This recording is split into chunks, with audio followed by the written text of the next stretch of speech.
This conference will now be recorded.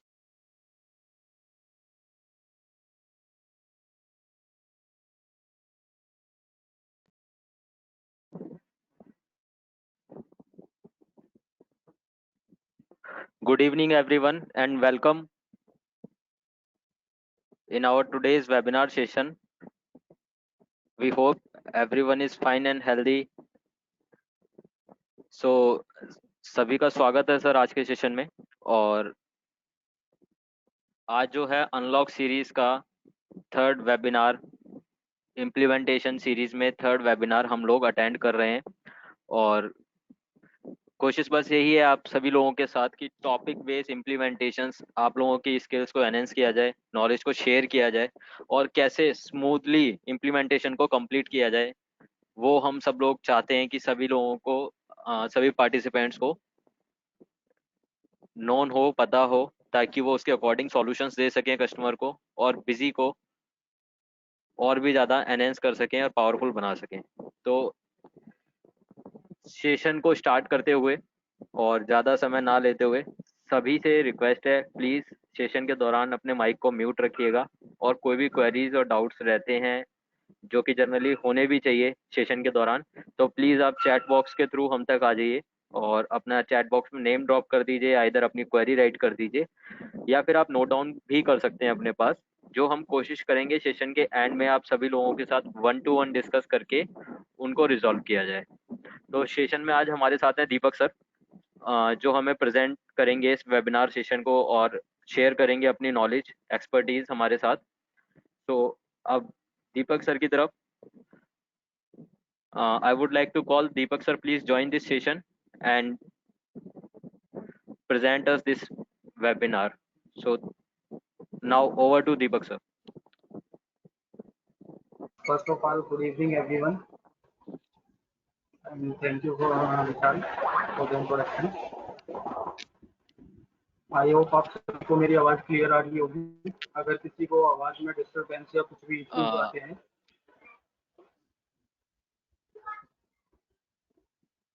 तो आप please इस सेशन को रीलॉग इन कर लीजिए।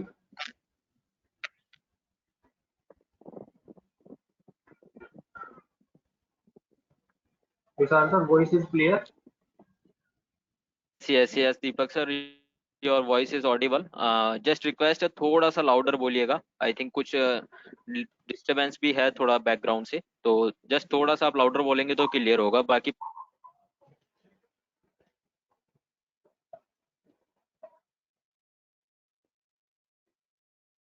ओके,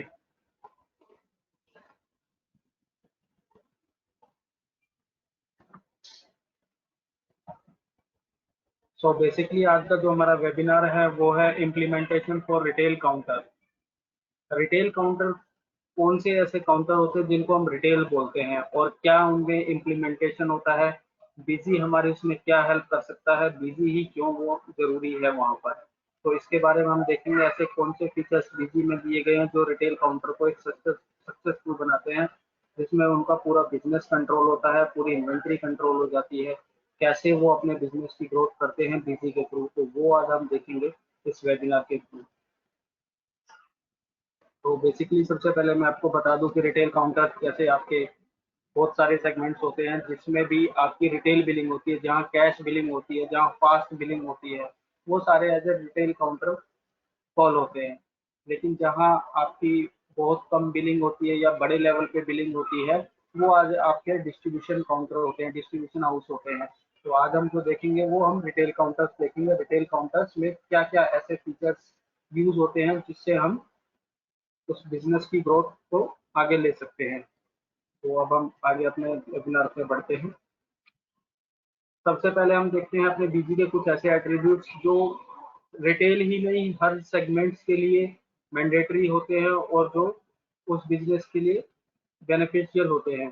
सबसे पहले हमारा पार्ट है फाइनेंशियल अकाउंटिंग। अगर आप देखें किसी भी बिजनेस को मेंटेन करने के लिए अकाउंटिंग पार्ट होना बहुत ज़रूरी है। उसके बाद उसमें आता है इन्वेंट्री मैनेजमेंट। तो अगर आप कोई भी बिजनेस मेंटेन करते हैं तो आपकी इन्वेंट्री अगर होती है तो आप उसको इन्वेंट्री को भी बीजी के थ्रू मेंटेन कर सकते हैं।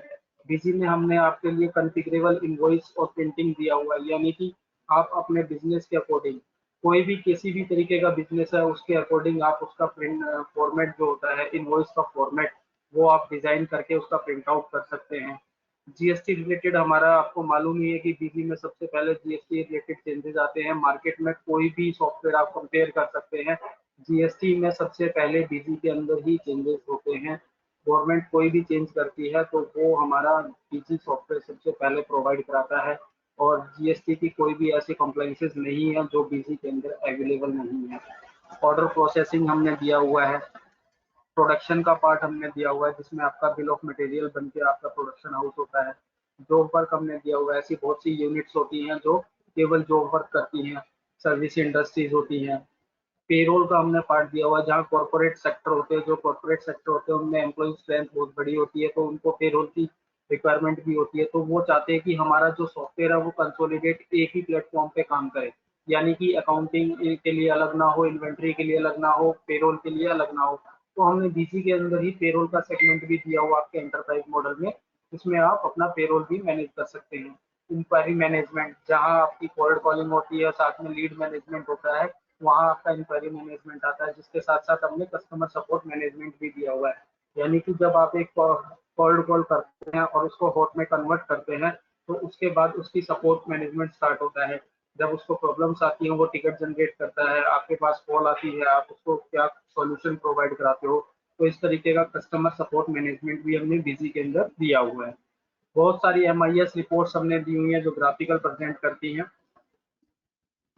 बिल से लेकर बैलेंस शीट तक आपको जो भी रिपोर्टिंग की रिक्वायरमेंट होती है वो सारी बिजी के अंदर अवेलेबल है। यहाँ तक कि हमने रिपोर्ट्स के अंदर कस्टम कॉलम्स का ऑप्शन दिया हुआ है कि आप अपने रिकॉर्डिंग अपने अकॉर्डिंग रिपोर्ट्स को कस्टमाइज भी कर सकते हो।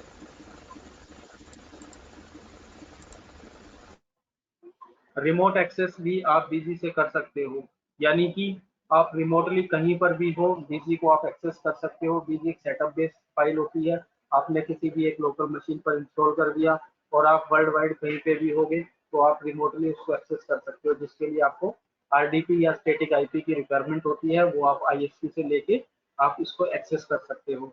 बिजी के अंदर हमने स्क्रीन मैनेजमेंट का फीचर दिया हुआ है, जिसमें आप अपनी स्क्रीन्स लगा सकते हो। बहुत सारे ऐसे काउंटर्स या स्टोर्स होते हैं जहाँ पर by one get one free होता है या 50% डिस्काउंट चल रहा होता है या सीजनल स्कीम चल रही होती हैं। तो इस तरीके के जो फीचर्स होते हैं वो हमने बीजी के अंदर दिए हुए हैं। चेक्स एंड कंट्रोल्स दिए हुए हैं, जहाँ कॉर्पोरेट यूज होता है, कॉर्पोरेट सेगमेंट होता है, वहाँ बीजी कॉर्पोरेट में जब चलता है तो वहाँ पे मल्टी यूजर्स काम करते हैं, तो वहाँ हर यूजर्स के अपने राइट्स होते हैं, अपनी अथॉरिटीज होती हैं। किसी यूजर्स को सेल्स करने की अथॉरिटी होती है, किसी यूजर को अकाउंटिंग की अथॉरिटी होती है, किसी यूजर्स को ओनली अप्रूवल की अथॉरिटी होती है। तो वहाँ चेक्स एंड कंट्रोल जो है वो यूजर्स वाइज सीरीज वाइज हमने प्रोवाइड किए हैं। साथ ही साथ हमने मल्टी ब्रांच मैनेजमेंट भी इसके अंदर दिया हुआ है आपको, कि मल्टी ब्रांच मैनेजमेंट मेंटेन कर सकते हैं। जब आप एक बड़े यूनिट की बात करते हैं तो उसके मल्टीपल ऑफिस हो सकते हैं ऑल ओवर पैन इंडिया में, उसके अलग अलग लोकेशन पे ऑफिस होते हैं। तो वहाँ उस केस में जब अलग अलग लोकेशन पे बिलिंग होती है तो आपको बीसी के अंदर कैसे डेटा मेंटेन होगा, कैसे आपका हेड ऑफिस जो है वो डेटा को कंसोलिडेट करके दिखाएगा, कौन सी ऐसी रिपोर्ट्स हैं जो कंसोलिडेट रिपोर्ट चाहिए होती है, तो हमने वो सारा सेगमेंट दिया हुआ है। आप मल्टी ब्रांच मैनेजमेंट में मल्टी लोकेशन के साथ पूरा सेगमेंट यूज कर सकते हैं।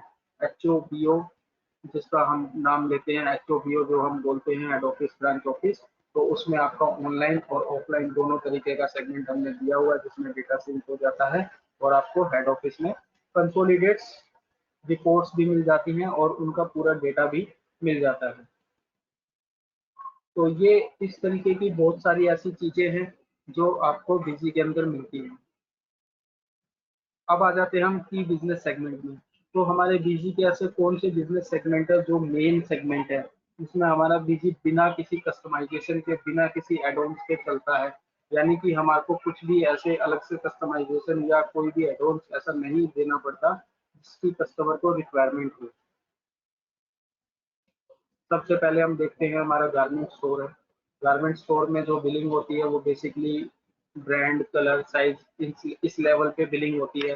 तो हमारे पास इसका फीचर भी है, आप सभी लोग जानते भी हैं कि पैरामीटर वाइज इन्वेंट्री जो होती है, हमने इनका नाम पैरामीटर रखा, जैसे आपका कलर, साइज और ब्रांड।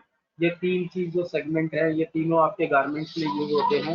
इसका हमने पैरामीटर नाम दिया है। पैरामीटर वाइज आप अपनी पूरी गारमेंट सेक्शन को मेंटेन कर सकते हो।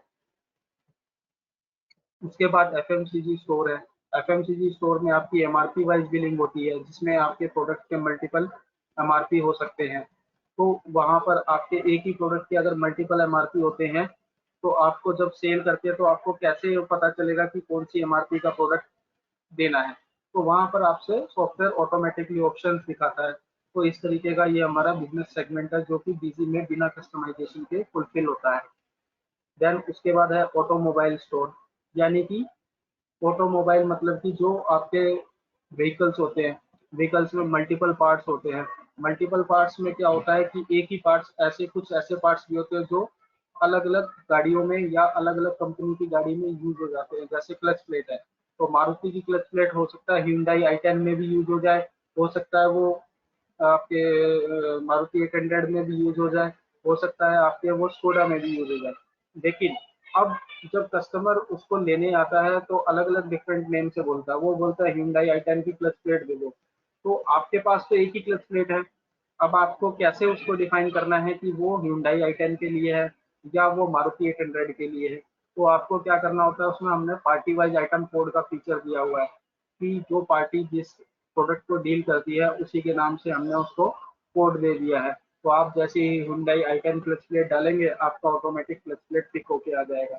तो ये सेगमेंट भी आपका फुलफिल होता है। इसमें आपके जो पार्ट्स नंबर होते हैं वो हमने आइटम एलियास में दिया हुआ है कि आप जो पार्ट्स नंबर आपको डालने हैं वो आप आइटम एलियास में डाल सकते हो। एक्सेल का हमने ऑप्शन दिया हुआ है, क्योंकि इस सेगमेंट के अंदर एक्सेल से बहुत ज़्यादा डेटा इंपोर्ट एक्सपोर्ट होता है। मंथली बेसिस पे इनके रेट चेंज होते हैं, इनके आइटम अपडेट्स होते हैं, तो उन चीज़ों को एक्सेल से आप इंपोर्ट कर सकते हो। उसके बाद आ जाता है electronics and mobile store. Basically electronics और मोबाइल स्टोर में क्या होता है कि इनमें एक सीरियल नंबर होता है, जिसके बिहार पर इसकी आइडेंटिटी मेंटेन होती है। कोई भी electronic product without serial number के नहीं मेंटेन होगा, क्योंकि आप उसको जब आइडेंटिफाई करते हो तो उसके सीरियल नंबर से ही आइडेंटिफाई करते हो। इस तरीके का जो बिजनेस होता है उसमें हो सकता है कि एक की बजाय दो IMI नंबर हो। जैसे मोबाइल, आजकल मोबाइल जो आते हैं उसमें दो दो IMI नंबर होते हैं। तो सीरियल नंबर जो है हमारा बेसिकली वो IMI नंबर का भी काम करता है। और इलेक्ट्रॉनिक्स AC या वॉशिंग मशीन या कूलर फ्रिज, इनमें सीरियल नंबर वर्क करता है। तो यहाँ पर भी आप इसको मेंटेन कर सकते हैं। तो मैंने जैसा आपको बताया, इस तरीके से और भी हमारे बहुत सारे ऐसे बिजनेस है। अभी आपने लास्ट वेबिनार देखा था जिसमें आपको टाइल्स के बारे में बताया गया था कि टाइल्स इंडस्ट्री में कैसे इम्प्लीमेंट होता है, बीजी को कैसे इम्प्लीमेंटेशन कर सकते हो, चाहे उसमें आप कस्टमाइजेशन के थ्रू कर रहे हैं या कैसे भी कर रहे हैं, लेकिन वो फुल फ्लैश इम्प्लीमेंटेशन उसको कर सकते हैं। ये जो 4 सेगमेंट जो मैं आपको बता रहा हूँ, ये 4 सेगमेंट ऐसे हैं जिसमें आपको कहीं से भी कोई भी इफ या बट नहीं होता है। आपको सिंपल कॉन्फ़िगरेशन के हिसाब से बीजी सॉफ्टवेयर जो है वो सेल आउट हो जाएगा, और आपका यहाँ पे कॉन्फ़िगरेशन के अकॉर्डिंग पूरा डेटा मेंटेन हो जाएगा। आपका इसमें बिल बन जाएगा, आपकी इसमें अकाउंटिंग मेंटेन हो जाएगी, GST कंप्लायंसेस मेंटेन हो जाएंगे, सारी रिपोर्ट्स बन जाएंगी, बैलेंस शीट बन जाएगी। तो पूरा जब बिजनेस एक पूरा एक ही सॉफ्टवेयर में कंट्रोल होता है तो डेफिनेटली बीजी ही इम्पोर्टेंट होता है। जब बीजी के अंदर ये सारी चीजें आपको मिलती हैं तो कस्टमर ऑब्वियसली आपको बीजी ही पिक करता है।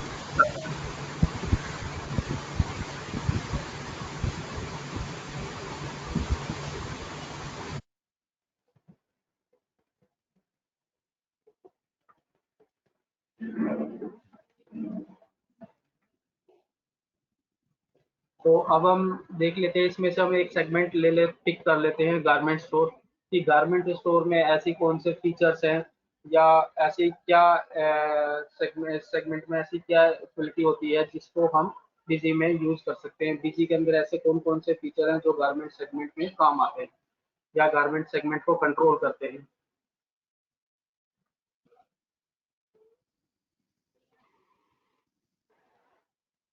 बीजी ही क्यों जरूरी है गारमेंट स्टोर के लिए, तो वो हम देखते हैं। फीचर्स फॉर गारमेंट स्टोर, यानी कि गारमेंट स्टोर के लिए कौन कौन से ऐसे फीचर्स है जो बीजी में है, हमारे पास अवेलेबल हैं, और जिनको आप यूज करके पूरा गारमेंट सेगमेंट को कंट्रोल कर सकते हो। आपकी जो भी आपके एरिया में अगर गारमेंट स्टोर होता है तो आपको उसको क्या क्या ऐसे आइडेंटिफाइड फीचर्स बताने हैं जिससे उसका बिजनेस कंट्रोल हो सकता है। सबसे पहला फीचर हमारा पैरामीटर वाइज बिलिंग है, यानी कि आपके साइज, कलर और ब्रांड, ये तीनों चीज आप बीजी के अंदर मेंटेन कर सकते हो। पीयूएस बिलिंग आप बीजी के अंदर कर सकते हो। गारमेंट्स के अंदर पीयूएस बिलिंग बहुत मैंडेटरी होता है। हर जगह लगभग 99% पीयूएस बिलिंग होती है, क्योंकि वहाँ पर जो बिलिंग होती है वो स्कैन के थ्रू होती है, बारकोड स्कैनिंग के थ्रू होती है। तो पॉइंट ऑफ सेल जो है वो बारकोड कंपेटिबल इंटरफेस हमने बीजी के अंदर दिया हुआ है। आप सेल बिल के अंदर ही सेल रिटर्न या परचेज रिटर्न का वाउचर जनरेट कर सकते हैं, यानी कि जब आपका एक्सचेंज होता है, कई बार ऐसा भी होता है कि कस्टमर आपसे कुछ ले जाता है और वापस लाके दूसरी आइटम को ले जाता है, तो एक्सचेंज होता है जो, वो भी आप सेल के अंदर और परचेज के अंदर कर सकते हैं।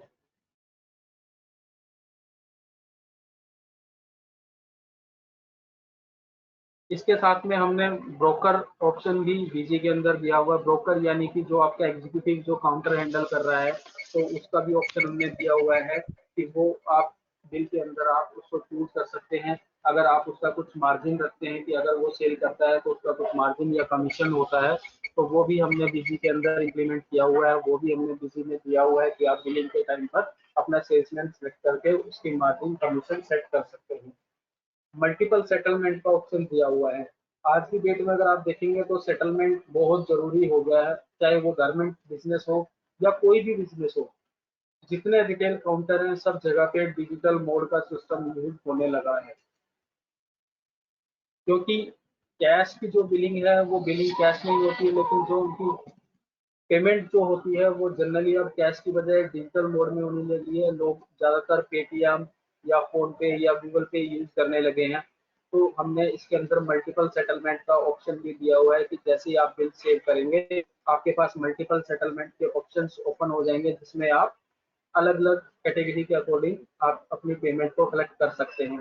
Cash tender management, cash tender management एक बहुत ही अच्छा ऑप्शन है, जहां पर आपको यूजर कैश देता है। उस टाइम पर सबसे बड़ी प्रॉब्लम ये होती है कि आपको क्या रिटर्न करना है,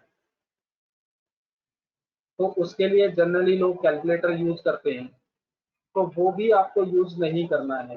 कैश टेंडर एक ऐसा ऑप्शन है जिसमें आपको केवल ये बताना है कि कस्टमर ने आपको कितने पैसे दिए, तो सॉफ्टवेयर ऑटोमेटिक आपको ये बता देता है कि आपको रिटर्न कितना करना है, आपको कैलकुलेटर की ज़रूरत नहीं है।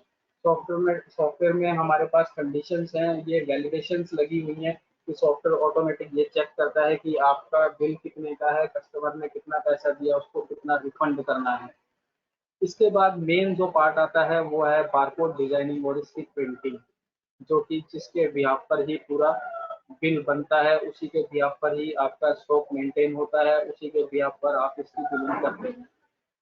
तो बारकोड जो है इसका मेन रोल जो है, बारकोड गारमेंट सेगमेंट में जो मेन रोल होता है वो गारमेंट बारकोड होता है। बारकोड को कैसे डिजाइन करना है, क्या प्रिंटर की कॉन्फ़िगरेशंस होती हैं, प्रिंटर में कैलिब्रेशन क्या चीज़ होती है, स्टिकर के साइज कैसे लेते हैं, कैसे इसकी प्रिंटिंग करनी होती है, वो सारी चीज़ें अब हम एक सेशन के थ्रू देखेंगे।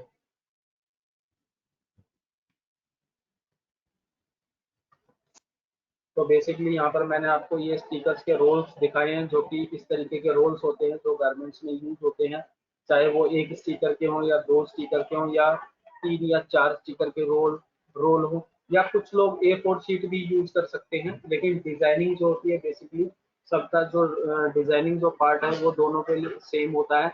बस आपको केवल स्टिकर का साइज कैसे समझना है, कैसे नापना है, क्या वो में होता है या इंचेस में होता है, ये आपको समझना बहुत जरूरी है। क्योंकि सबसे ज़्यादा दिक्कत यहीं पे आती है कि आप कॉन्फ़िगरेशन तो बहुत अच्छे से कर देते हैं, उसकी बिलिंग भी स्टार्ट हो जाती है, प्रिंटर आपका फॉर्मेट भी डिज़ाइन हो जाता है, इनवॉइसिंग भी हो जाती है, रिपोर्टिंग भी हो जाती है। लेकिन जहाँ बारकोड की बात आती है तो वहाँ पे सबसे बड़ी प्रॉब्लम ये आती है कि बारकोड स्टिकर जो है वो एग्जैक्ट प्रिंट आउट नहीं निकलता, या उसकी डिजाइनिंग उस तरीके से नहीं हो पाती जैसी कस्टमर की रिक्वायरमेंट है। बहुत बार हमारे सामने ऐसे ऐसे केसेस भी आते हैं जहाँ पर कस्टमर की रिक्वायरमेंट्स कुछ इस तरीके की होती हैं जो बिल्कुल डिफरेंट होती है, एक सेगमेंट से हट के होती है। तो अब उसको हम समझेंगे कि कैसे क्या होता है। तो अब हम एक लाइव सेशन देखते हैं, मैं आपको पूरा एक सेगमेंट बना के कंपनी क्रिएट करके आपको दिखाता हूँ कि कैसे क्या क्या चीज़ें आपको इम्प्लीमेंट करनी होती हैं और बारकोड डिजाइनिंग कैसे बनेगा, कैसे उसका प्रिंट आउट निकलता है। तो अब हम बिजी में आ जाते हैं।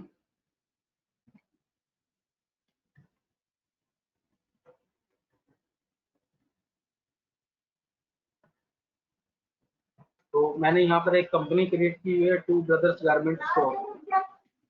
हम इसको ओपन कर लेते हैं।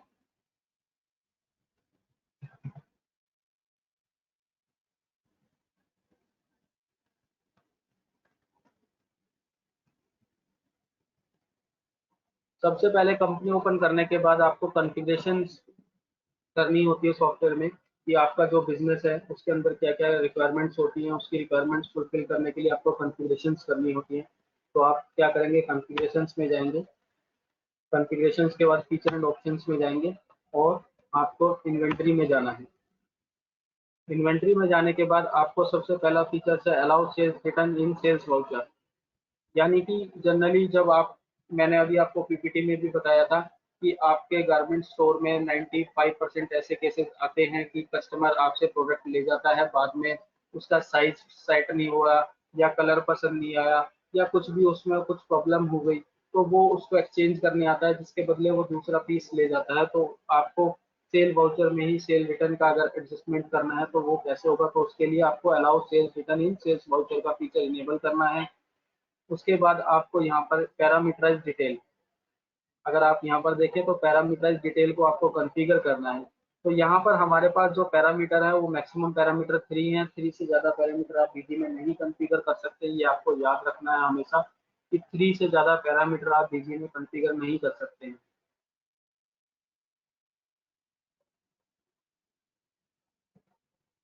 अभी हम इस पैरामीटर की कॉन्फ़िगरेशन को एक बार देख लेते हैं।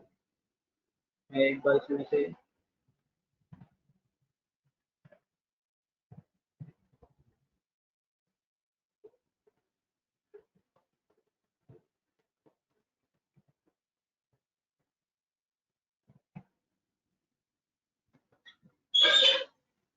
तो हमने यहाँ पर 3 पैरामीटर डिफाइन करे जिसको कॉन्फ़िगरेशन में हमने नाम दिया साइज, कलर और स्टाइल।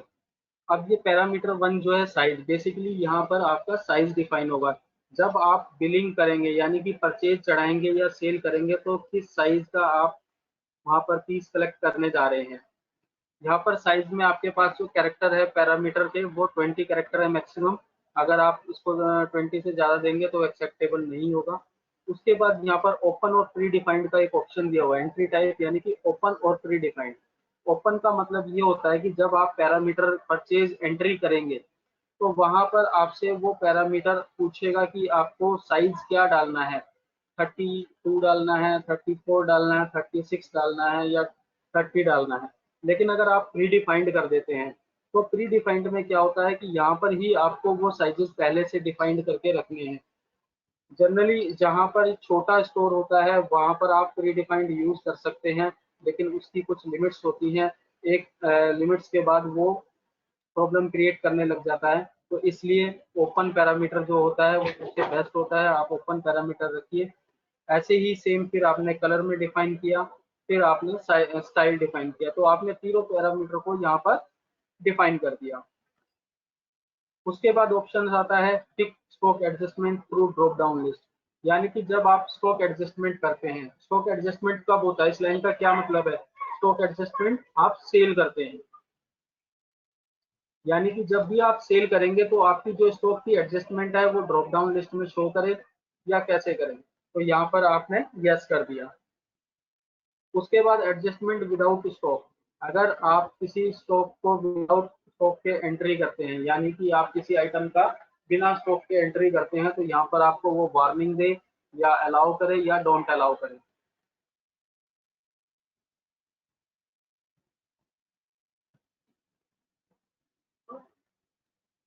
तो हम यहाँ पर रखते हैं अलाउ विद वार्निंग।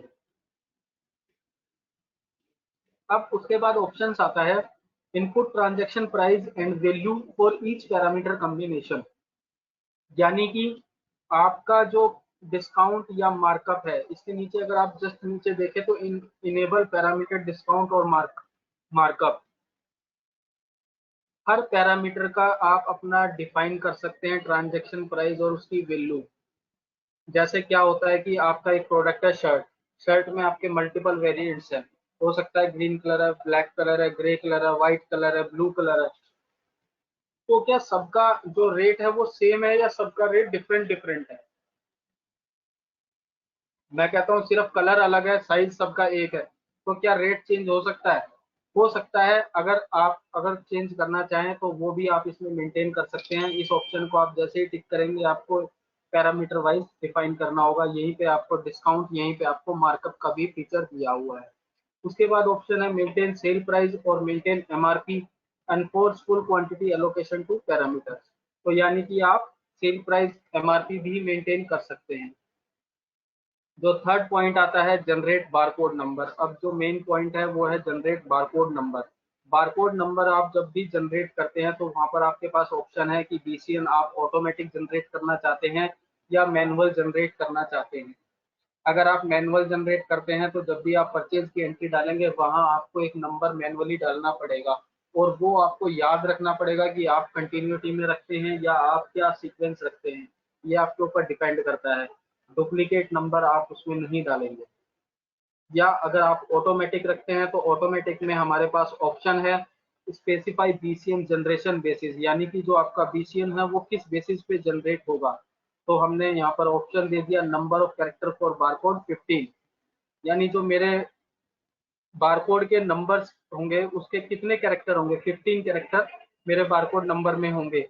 उसका फॉर्मेट क्या होगा, अल्फा न्यूमेरिक या न्यूमेरिक। तो ये हमारे पास चॉइस है, हमने बोला अल्फा न्यूमेरिक होगा।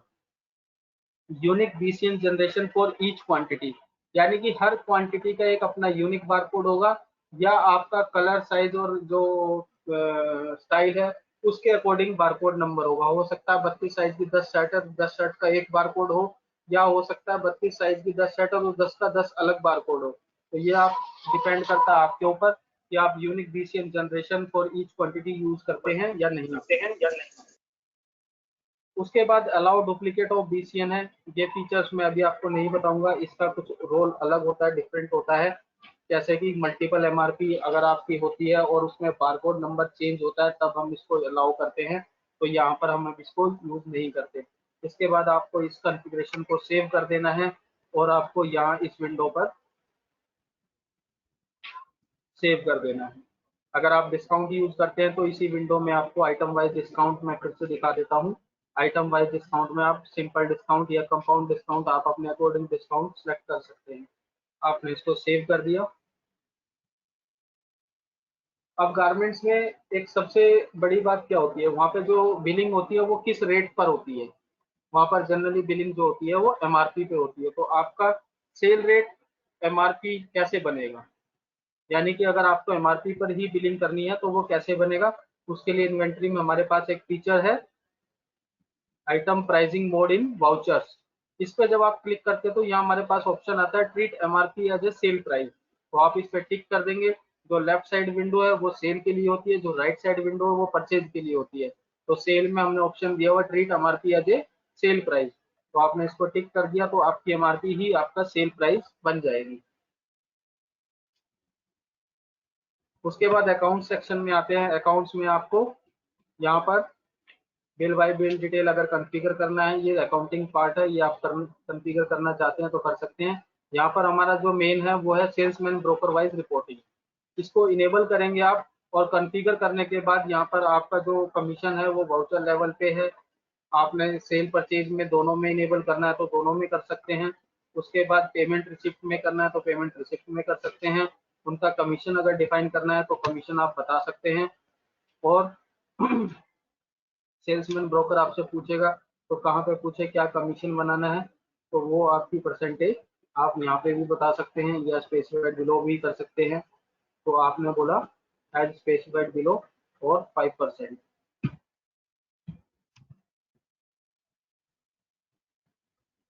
और इसको आपने सेव कर दिया।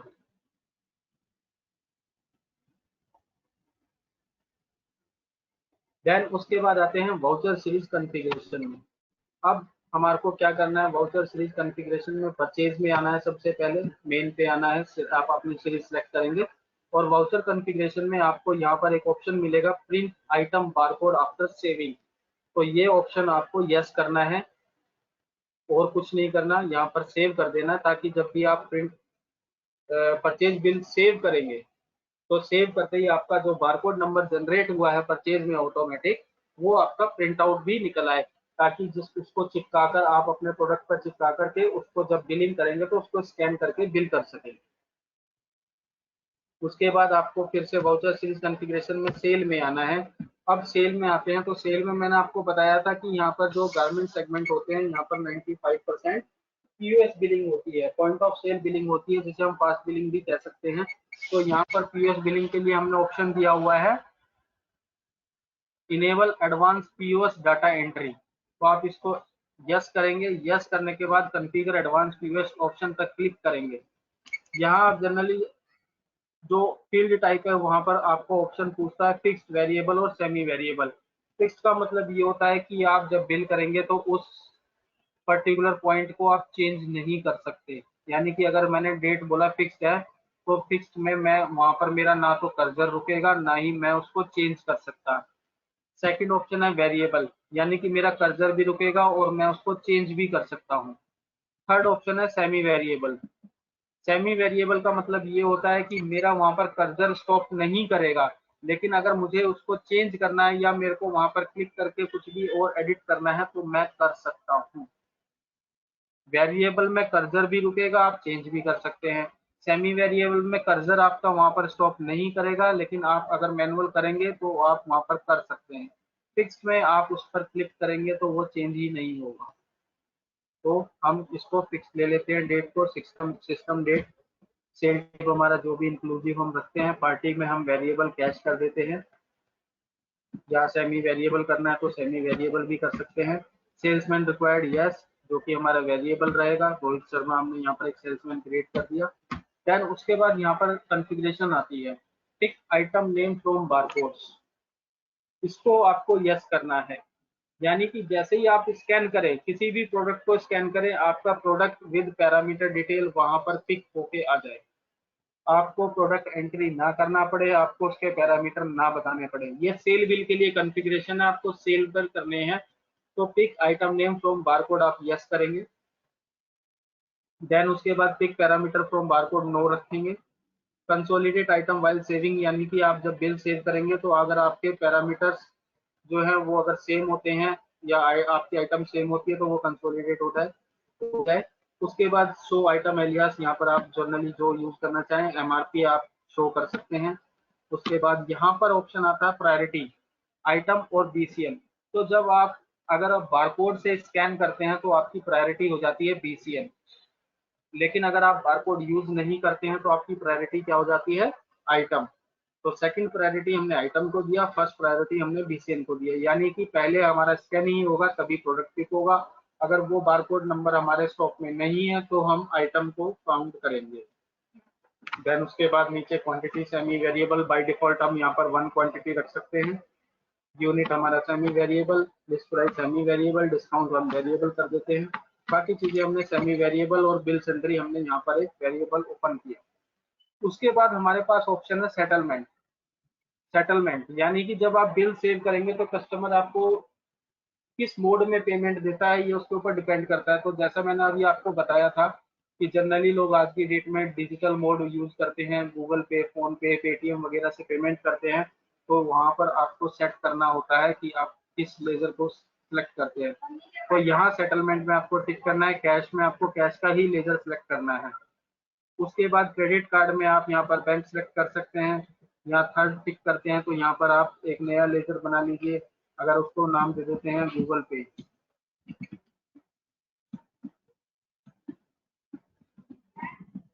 जनरली आपका बैंक अकाउंट में ही रहेगा और ये आपने यहाँ पर गूगल पे को भी सेट कर दिया। उसके बाद थर्ड ऑप्शन है, फिफ्थ ऑप्शन है। देन उसके बाद specify settlement for miscellaneous data entry, यानी कि अगर आप सेटलमेंट जो है वो सेपरेटली करना चाहते हैं तो मिसलेनियस डेटा एंट्री में भी जाकर के कर सकते हैं। फुल अमाउंट एलोकेट करते हैं तो एडजस्टमेंट ऑफ फुल अमाउंट यहाँ पर यस कर सकते हैं। उसके बाद डिफॉल्ट जो सेटलमेंट मोड है वो फर्स्ट सेटलमेंट रहेगा। यानी कि जो आपकी अमाउंट है वो पहले फर्स्ट सेटलमेंट में आए, और post settlement data along with party data. अब इस ऑप्शन का यूज बहुत जगह पर लोगों की रिक्वायरमेंट होती है, तो इस ऑप्शन का यूज क्या है मैं अब आपको क्लियर करता हूँ। ये जो एक ऑप्शन है ये बोलता है कि post settlement data along with party data, यानी कि जब आपने कैश रिसीव किया, आपने बिल सेव किया और कैश रिसीव किया, तो वो आपके कैश में चला गया, क्या वो पार्टी के डेटा में भी दिखना चाहिए, यानी कि पार्टी के लेजर में भी दिखना चाहिए कि उस पार्टी का बिल बनाया। जैसे हमने एक्स पार्टी के नाम से बिल बनाया और उसमें कैश दिया और हमने सेटलमेंट में कैश रिसीव कर लिया, तो पार्टी डेटा पे जब हम चेक करेंगे, जब हमने XYZ पार्टी का लेजर चेक करेंगे, तो उसके अंदर ये बिल शो होना चाहिए या नहीं होना चाहिए। अगर आप चाहते हैं कि वो शो हो तो आपको यहाँ पर यस करना है। प्रिंट इनवॉइस आफ्टर सेविंग, अगर आप बाद में प्रिंट करना चाहते हैं तो मिसलेनियस डेटा से प्रिंट कर सकते हैं, यहाँ पर आपको ओके कर देना है। देन उसके बाद इनपुट कैश स्टैंडर्ड डिटेल जो है वो आप यस कर देंगे। यस करने के बाद आपको नीचे इनेबल पोल डिस्प्ले है। पोल डिस्प्ले बेसिकली आपके कस्टमर के लिए होता है, जिसमें आपका अमाउंट दिखाई देता है, यानी कि आप जब कोई भी ट्रांजैक्शन करते हैं तो वो एक यूएसबी के थ्रू कनेक्टेड होता है, जिसमें आपका अमाउंट पता चल जाता है कस्टमर को कि कितना अमाउंट का बिल बना। जनरली आपने देखा होगा जब आप बिग बाजार या बड़े किसी एफएमसीजी या किसी ऐसे स्टोर पर जाते हैं जहाँ पोल डिस्प्ले यूज होता है, तो वहाँ पे आपने देखा होगा कि आपकी स्क्रीन पर आपका अमाउंट रिफ्लेक्ट करता है। जैसे मैकडी, डोमिनोज वगैरह में आप जाते हैं तो जैसे ही आपका वो बिल बनाते हैं तो आपकी स्क्रीन पर आपके सामने एक पोल डिस्प्ले लगा होता है जिससे आपका अमाउंट रिफ्लेक्ट कर जाता है, तो उसके लिए ये फीचर्स है। यहाँ पर अब हम इसको सेव कर देते हैं, और सेव करने के बाद ये हमारी कॉन्फ़िगरेशन हो गई। अब हम एक ट्रांजैक्शन करके देख लेते हैं। अब ट्रांजैक्शन करने से पहले हमारे को एक चीज का और ध्यान रखना है कि हमारा जो बारकोड है वो हमने कॉन्फ़िगर तो कर लिया, लेकिन अभी तक हमने उसका डिजाइन नहीं बना। तो डिजाइन बनाने के लिए अब हमारे पास ऑप्शन है ऐड ऑन।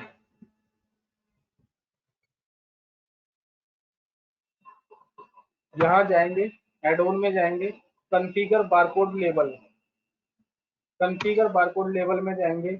यहाँ आप एक फॉर्मेट ऐड करेंगे, उसका कुछ भी नाम आप रख सकते हैं। उसके बाद कॉन्फ़िगर फॉर्मेट पे क्लिक करेंगे। कॉन्फ़िगर फॉर्मेट में आपको ये सारे ऑप्शन मिलेंगे, item only, BCN only, item plus BCN. तो यहाँ पर आपको क्या सिलेक्ट करना है, आइटम प्लस बीसीएन। उसके बाद सिलेक्टेड सीट टाइप, यानी कि आपका जो सीट टाइप है वो कस्टम है या प्री डिफाइंड है। अगर आपका प्री डिफाइंड होता है तो हमने सॉफ्टवेयर के अंदर बहुत सारे सीट्स के फॉर्मेट्स डाले हुए हैं जो प्री डिफाइंड है, लेकिन अगर आप कस्टम पे जाते हैं तो यहाँ आपको हमेशा याद रखना है, जब भी आप कोई भी बारकोड डिजाइन करते हैं तो कोशिश करिए एमएम में उसको नापिए, एमएम में उसकी कॉन्फ़िगरेशन करिए, मिलीमीटर में। इन चीज में बहुत बार ऐसा होता है कि हमारा जो डिजाइन है वो बहुत अच्छा बन जाता है, बहुत साफ सुथरा भी बनता है, लेकिन जब हम उसकी प्रिंट आउट देखते हैं तो कहीं ना कहीं थोड़ा बहुत ऊपर नीचे गैप रहता है, या प्रिंटर एक दूसरे के ऊपर स्टिकर ओवरलैपिंग करता है, तो इन चीज में हम उतना क्लियर नहीं कर पाते। इसको एमएम में रखिए आप, मिलीमीटर में। प्रिंटर आपका जो भी प्रिंटर है वो आप यहाँ पर डिफाइन कर देंगे, विंडोज प्रिंटर। उसके बाद कट सीट है या कंटिन्यूस रोल है, यहाँ पर आप बता देंगे। अगर आपका कंटिन्यूस रोल है तो वो कंटिन्यूस रोल ले लेंगे। उसके बाद number of label in one row, एक रो में कितने स्टिकर हैं। कंटिन्यूस रोल भी अगर आप बाहर निकालते हैं, जब आपका प्रिंटर से बाहर निकलता है तो एक बार में कितने स्टिकर एक रो में निकलते हैं। तो अगर आपके 3 हैं, 4 हैं, या 2 हैं, या 1 है, जो भी आप यहाँ पर डिफाइन कर देंगे। इस टॉप मार्जिन और लेफ्ट मार्जिन का यूज नहीं करना है। आपको मैं डिजाइनिंग बता रहा हूँ, प्रैक्टिकल व्यू बता रहा हूँ, आपको कॉन्फ़िगरेशन के हिसाब से नहीं बता रहा हूँ कि configuration top margin left margin की है। इसका केवल पर्पज जब हम करते हैं, जब हमारा स्टिकर का साइज बहुत बड़ा होता है और एक सिंगल स्टिकर होता है, तो हम टॉप मार्जिन और लेफ्ट मार्जिन को यूज करते हैं। अदरवाइज जहाँ 3 या 4 स्टिकर होते हैं वहां पर हमारे को टॉप मार्जिन और लेफ्ट मार्जिन यूज नहीं करना होता। उसके बाद जो भी आपका लेबल का हाइट है, एक सिंगल लेबल का जो हाइट है वो आपको यहाँ पर बताना है। उसके बाद उस लेबल की विड्थ बतानी है। ये आप नापने में हमेशा गलती करते हैं। आपको हमेशा ये ध्यान रखना है कि जब भी आप स्केल से इसको नापेंगे तो एग्जैक्ट एक एक एमएम का इसमें मिस्टेक्स बहुत बड़ा होता है। तो आप हमेशा इसको जब भी mm से डिजाइन साइज नापेंगे तो एग्जैक्ट आपका साइज होना चाहिए। अगर 25.400 है तो 25.400 ही होना चाहिए, वो 399 या 401 भी नहीं चलेगा। उसके बाद horizontal gap between label, vertical gap between label की कोई ज़रूरत नहीं होती मल्टीपल स्टिकर्स में, और आपको कॉन्फ़िगर करना है। तो जैसे ही आप कॉन्फ़िगर करते हैं, प्री डिफाइंड कुछ स्ट्रक्चर बना हुआ आ जाता है जिसमें आपका कंपनी नेम आ गया है। अब ये कैसे आया है, मैं एक बार इस कंपनी नेम को यहाँ से डिलीट कर देता हूँ। तो आपको अगर कोई एडिशनल फील्ड, अब जैसे मेरे को कंपनी नेम ही लगाना है तो कंपनी नेम कैसे लगेगा, तो यहाँ पर हमने ऐड कंट्रोल का एक बटन दिया हुआ है जिस पे हम डबल क्लिक करते हैं। जैसे हम इसको डबल क्लिक करते हैं, हमारा ये यहाँ पर एक बॉक्स आ जाता है। इसको हम माउस से ड्रैग एंड ड्रॉप कर सकते हैं, या फिर हमारे पास इसके कंट्रोल्स यहाँ पर हैं। टॉप मार्जिन कितना रखना है, लेफ्ट मार्जिन कितना रखना है, हाइट क्या रखनी है और विड्थ क्या रखनी है इस बॉक्स के लिए। तो हम क्या करते हैं, इसका टॉप मार्जिन जो है वो थोड़ा सा इंक्रीज कर देते हैं, 400 अराउंड कर देते हैं, और इसकी जो लेफ्ट मार्जिन है वो ठीक है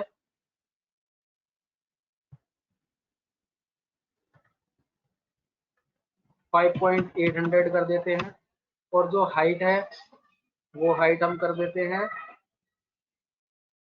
3.80, और जो विड्थ है उसको हम कर देते हैं 48। अब देखिए जैसे ही 48 किया तो डिक्रीज विड्थ और left margin of the control, यानी कि हम 48 पे नहीं जा सकते। तो उसके लिए हमारे को क्या करना है, तो हमारे को अपनी इसकी विड्थ जो है वो कम करनी होगी, तो हम इसको 40 कर देते हैं। तो जैसे ही मैंने इसको 40 किया, देख रहे हैं आप आइटम नेम के बराबर आ गया ये।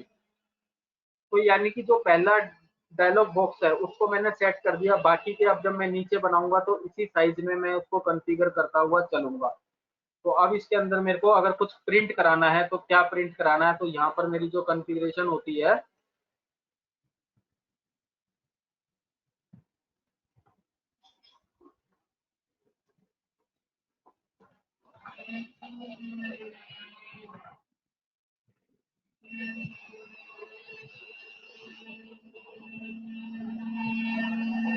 तो यहाँ अब मेरे को इसके ऊपर अगर प्रिंट करा,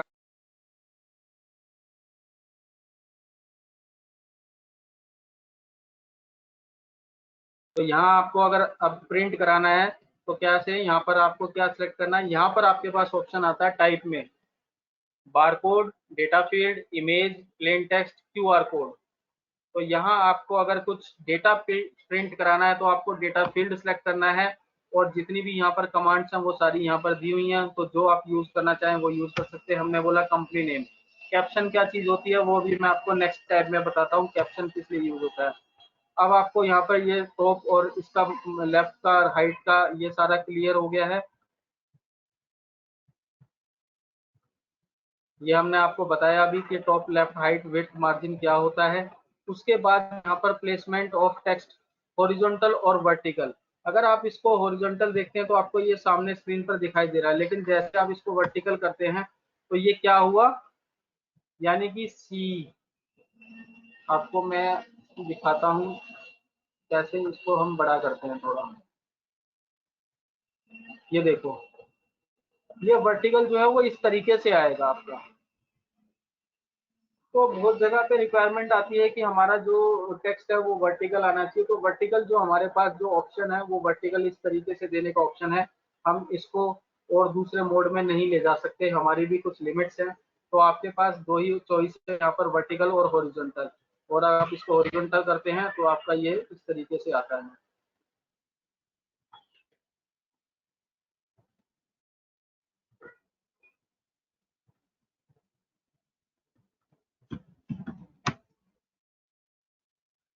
हाइट, अब आपने यहाँ पर इसको हॉरिजॉन्टल सेलेक्ट किया।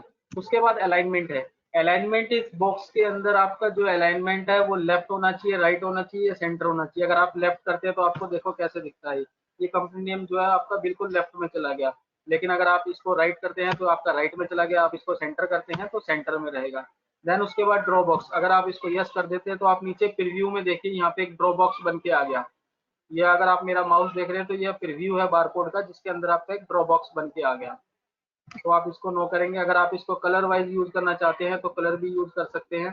तो आपका अगर प्रिंटर कलर्ड होगा तो वो कलर्ड प्रिंट आउट दिखेगा, आप प्रीव्यू में देखेंगे तो आपको कलर्ड दिखेगा। उसके बाद यहाँ पर आप जो भी फॉन्ट यूज करना चाहते हैं यूज कर सकते हैं। रेगुलर है, इटैलिक है, बोल्ड इटैलिक है, वो आप यूज कर सकते हैं। यहाँ आता है फॉन्ट साइज। यहाँ आपको हमेशा अपना फॉन्ट साइज करना है। कोशिश करिए कि इसको 10 से ज्यादा ना करें, क्योंकि 10 का जो साइज होता है वो बहुत बड़ा हो जाता है बारकोड स्टिकर के लिए। जनरली आप जब वर्ड वगैरह में टाइप करते हो तो 10 साइज बहुत बड़ा नहीं होता, लेकिन आप जब बारकोड में ये फॉन्ट यूज करते हैं तो 10 साइज बहुत।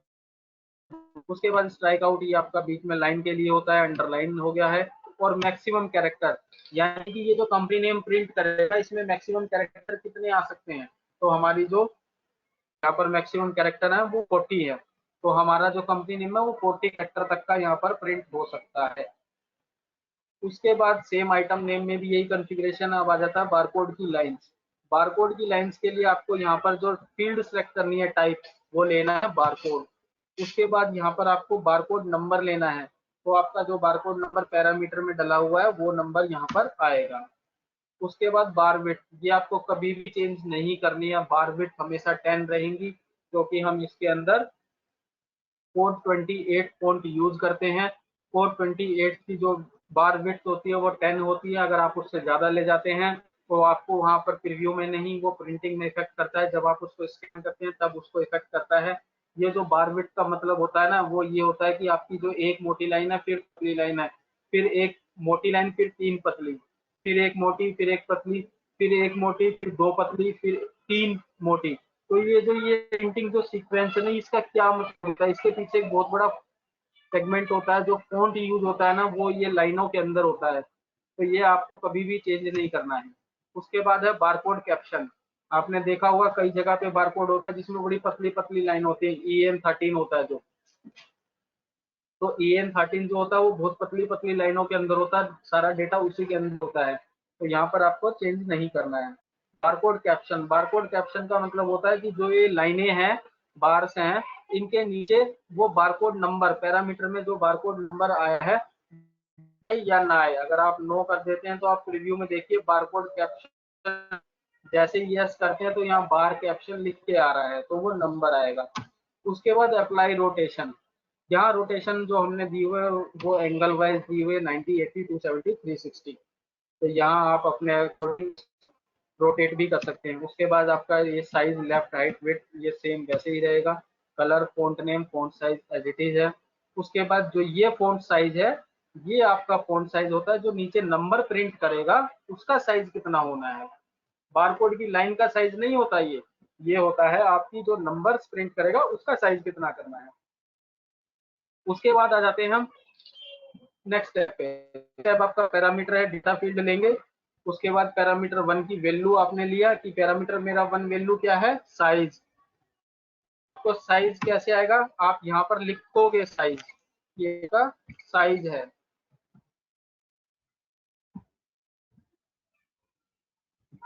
इस तरीके से जैसे ही आप एंटर करेंगे यहाँ पर साइज लिख के आएगा। तो आप जो कैप्शन है वो इसलिए यूज होता है। 2 है, परम वैल्यू 3 है, देन है MRP। अब MRP के अंदर यहाँ पर कुछ फील्ड्स और भी ओपन हो जाती है, अप्लाई एनकोडिंग, अप्लाई मल्टीप्लायर। तो ये फील्ड्स जो है वो MRP पे ही क्यों ऑन हुई। बेसिकली ये न्यूमेरिक डेटा पे ऑन होती है, खाली MRP पे नहीं। अगर आप यहाँ पर सेल रेट या परचेज रेट प्रिंट कराते हैं तो उस पर भी एप्लीकेबल होती है। जो भी आपका न्यूमेरिक डेटा होगा उस पर ये फील्ड इनेबल हो जाएंगी। जैसे ही अप्लाई एनकोडिंग यस करते हो तो नीचे आपका एक एनकोडिंग कॉन्फ़िगरेशन का बटन ओपन हो जाता है, जिसके अंदर आपके कोड्स होते हैं। यानी कि आपका जो कस्टमर है वो आपके रेट्स को ना समझ पाए, यानी कि MRP आपके उस पर लिखी तो है, यानी कि आप सेल रेट अगर प्रिंट कराते हैं साथ में या परचेज रेट भी प्रिंट, तो परचेज रेट आपको तो समझ में आए लेकिन आपके कस्टमर को समझ में ना आए। भाई एनकोडिंग, एनकोडिंग जैसे यस करते हैं तो आपको कॉन्फ़िगर करना होता है, आपको बताना पड़ता है कि 0 P, 1 के लिए क्या होता है O, 2 के लिए क्या होता है P, 3 के लिए क्या होता है E, 4 के लिए क्या होता है Y, 5 के लिए क्या होता है L, 6 के लिए क्या होता है Z, 7 के लिए क्या होता है Q, 8 के लिए क्या होता है M, और 9 के लिए N, और डेसिमल के लिए I। ठीक है, तो आपने जैसे ये बताया, अब जो भी एमआरपी होगी, मान लो 100 रुपीज एमआरपी है, तो 100 के लिए क्या प्रिंट होगा, 1 के लिए O और 00 के लिए TT, यानी 2 बार TT, यानी कि O TT प्रिंट करेगा, और डेसिमल के लिए आई प्रिंट करेगा, फिर 00 होगा तो फिर से TT, यानी कि O TT I TT print करेगा।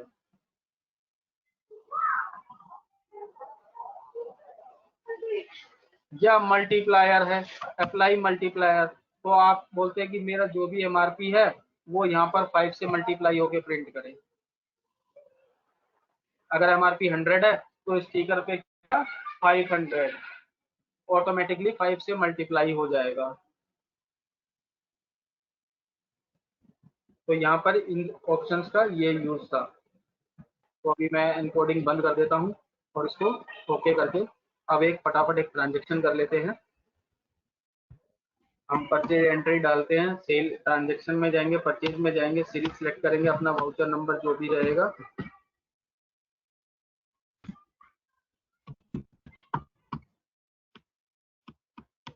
यहाँ पे हमने एक आइटम बनाया जीन्स, जिसके अंदर हमने यूनिट डिफाइन कर दिया, टैक्स कैटेगरी HSN डाल दिया, कोई रेट वगैरह कुछ नहीं डाला है, और यहाँ पर हमने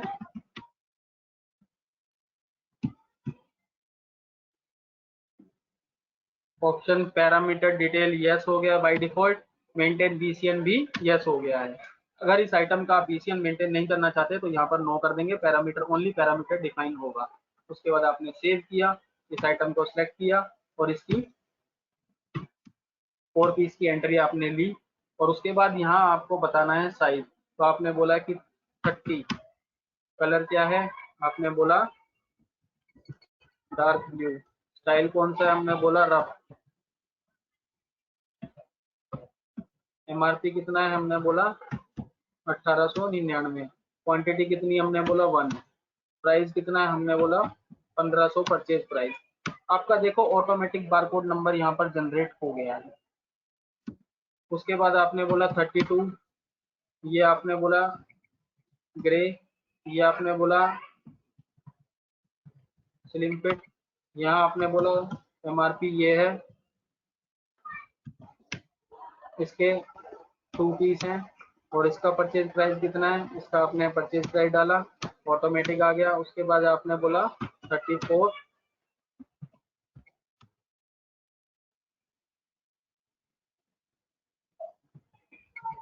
नैरो, और यहाँ पे आपने बोल दिया, और यहाँ आपने बोल दिया प्राइस। देन आपका बारकोड नंबर यहाँ पर जनरेट हो गया। अब जैसे आप इसको सेव करेंगे, सेव करने के बाद यहाँ पर आपका बारकोड जो है वो प्रिंट आउट निकलना चाहिए। तो आपने क्या करा, yes, print item barcode, yes. अब आपका जो प्रिंटर आपने फॉर्मेट सेट किया था उसका बारकोड आपको यहाँ पर दिखेगा। आपके जितने भी हैं टोटल क्वांटिटी 4 है, 30, 32, 34। तो आप इसको प्रिंट करते हैं, तो आपने ओके किया, ओके करने के बाद आपका यहाँ पर फॉर्मेट सेलेक्ट हो गया और आपने इसको प्रिंट कर दिया। तो प्रिंट हम डेस्कटॉप पे ले लेते हैं, जो PDF वगैरह में कर लेते हैं, क्योंकि प्रिंटर हमारे पास अवेलेबल नहीं है, हम इसको प्रिंट कर लेते हैं। अब प्रिंट आउट में आपको बारकोड कैसा दिखाई देगा वो मैं आपको स्क्रीन पर दिखा रहा हूँ। प्रैक्टिकल व्यू आप जब करेंगे तो वो आपको रियलिटी मालूम होगी कि बारकोड डिजाइनिंग क्या चीज होती है, कैसे होती है, और इसका जो प्रिंट है वो कैसा दिखेगा।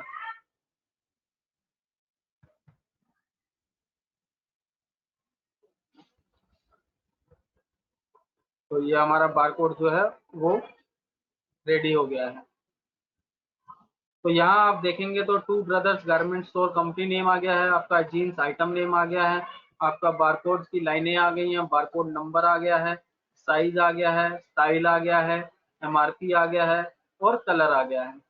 ऐसे ही आपका दूसरा, तीसरा, चारों स्टिकर आपके आ गए, चारों पर आपके बारकोड नंबर, जो क्वांटिटी थी जो एक ही एमआरपी की थी इसलिए उसके बारकोड नंबर एमआरपी सेम है, साइज सेम है, कलर सेम है। के बारकोड थे जो अलग अलग थे, 1 नंबर और 3 नंबर, उनके साइजेस, कलर और स्टाइल MRP डिफरेंट है। तो यहाँ पर आपका ये इस तरीके से कंप्लीट होता है। ये आपका बारकोड आपका प्रिंट आउट निकल गया। अब आ जाते हैं हम आपके सेल बिल पे। सेल बिल में हमारा जो ऑप्शन है वो क्या कहता है। सेल बिल में देखो, मैंने पीयूएस कॉन्फ़िगर किया था, तो पीयूएस में जो जो कॉन्फ़िगर मैंने फिक्स या सेमी वेरिएबल किया था वहां मेरा कर्सर नहीं रुक रहा। तो अगर मैं बोलूँ कि मैंने डेट पे फिक्स किया था तो क्या मैं इसको चेंज कर सकता हूँ? देखिए, ये चेंज नहीं होगा। जैसे मैं बोलता हूँ the field type for date is fixed, you can not change. लेकिन अगर मैं यहीं पर अगर मैं बात करूं कैश की जगह अगर मेरे को चेंज करना है तो यहाँ पर ये चेंज हो जाएगा। क्यों? क्योंकि ये सेमी वेरिएबल था। सेमी वेरिएबल में आपका कर्सर वहां पर नहीं रुकता है, बट आप उसको चेंज करना चाहो तो कर सकते हो। बाय डिफॉल्ट आपका कर्सर जो है सेल्समैन पे रुका। उसके बाद यहाँ पर अब आपका बारकोड है। तो बारकोड जैसे आप स्कैन करेंगे, तो हमने क्या करा, ये बारकोड को कॉपी किया और यहाँ पर हमने जैसे ही स्कैन किया तुरंत इसने अपना आइटम पिक किया और सीधा डिस्काउंट पर रुका। तो डिस्काउंट पे आपको, अगर आपका डिस्काउंट एप्लीकेबल है, यहाँ पर इनेबल्ड है, तो आप यहाँ पर डिस्काउंट दे देंगे और आपकी ये बिलिंग कॉन्फ़िगर हो गई। आपने बिल को सेव किया। अब आ जाता है यहाँ पर कैश ऑटोमेटिक। अगर आप देखेंगे तो कैश आ गया, यानी कि हमने बोला था कि जब भी हमारी सेटलमेंट होगी वो फर्स्ट सेटलमेंट होगी, यानी कि फर्स्ट लेजर में हमारा ऑटोमेटिक अमाउंट आ गया 1804 रुपये, जो भी हमारा बिल का अमाउंट बना। अब अगर पार्टी आपको क्रेडिट कार्ड या आईडीएफसी बैंक के थ्रू या गूगल पे या फोन पे के थ्रू देती है, तो यहाँ पर आपका जो भी अमाउंट है आप वो यहाँ पर डाल सकते हैं, जो भी आपका सेगमेंट है। लेकिन अगर पार्टी ये बोलती है कि नहीं मेरा कैश है और पार्टी ने 2000 का आपको नोट दिया, 1804 का बिल बना, आपको पार्टी ने कितना दिया? 2000। तो आप यहाँ पर क्या डालेंगे? 2000। जैसे ही पार्टी ने आपको 2000 दिया और आपने एंटर किया, तो तुरंत आपको यहाँ पर नीचे आ जाता है option cash to be return.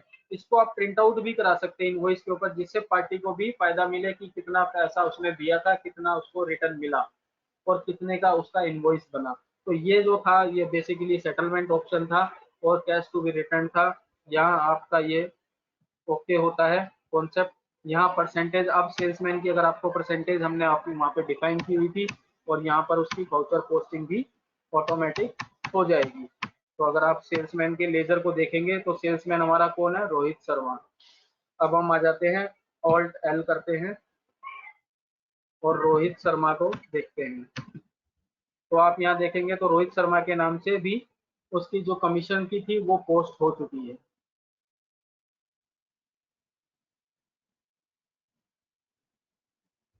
और कैश में अगर आप देखते हैं तो कैश में आपकी जो बिलिंग है वो आ गई है 1804 रुपये की। आपका कैश भी आ गया है, आपकी बिलिंग भी हो गई है, आपके वाउचर की जो कमीशन पोस्टिंग थी सेल्समैन की वो भी आ गई है। आप यहाँ देखना चाहते हैं तो आप यहाँ पर उसकी रिपोर्टिंग भी देख सकते हैं। तो आप यहाँ पर अपना सेल्समैन सेलेक्ट करेंगे और यहाँ पर उसकी रिपोर्टिंग भी आप देख सकते हैं। तो देखेंगे यहाँ पर कि टोटल बिल इतना था, सेल अमाउंट इतना था, क्वांटिटी ये था, कमीशन इतना बना, इस हिसाब से ये आपका परसेंटेज के हिसाब से इतना अमाउंट आपका कमीशन का हो गया।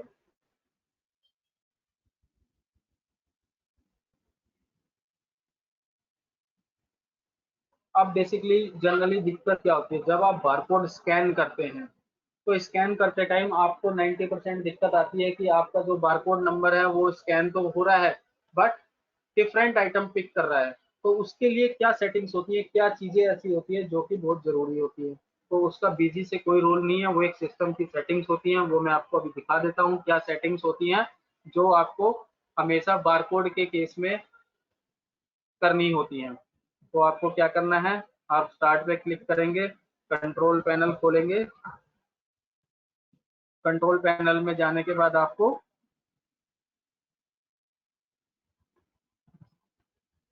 ऑप्शन मिलता है, इसको आप इस तरीके से यूज करेंगे,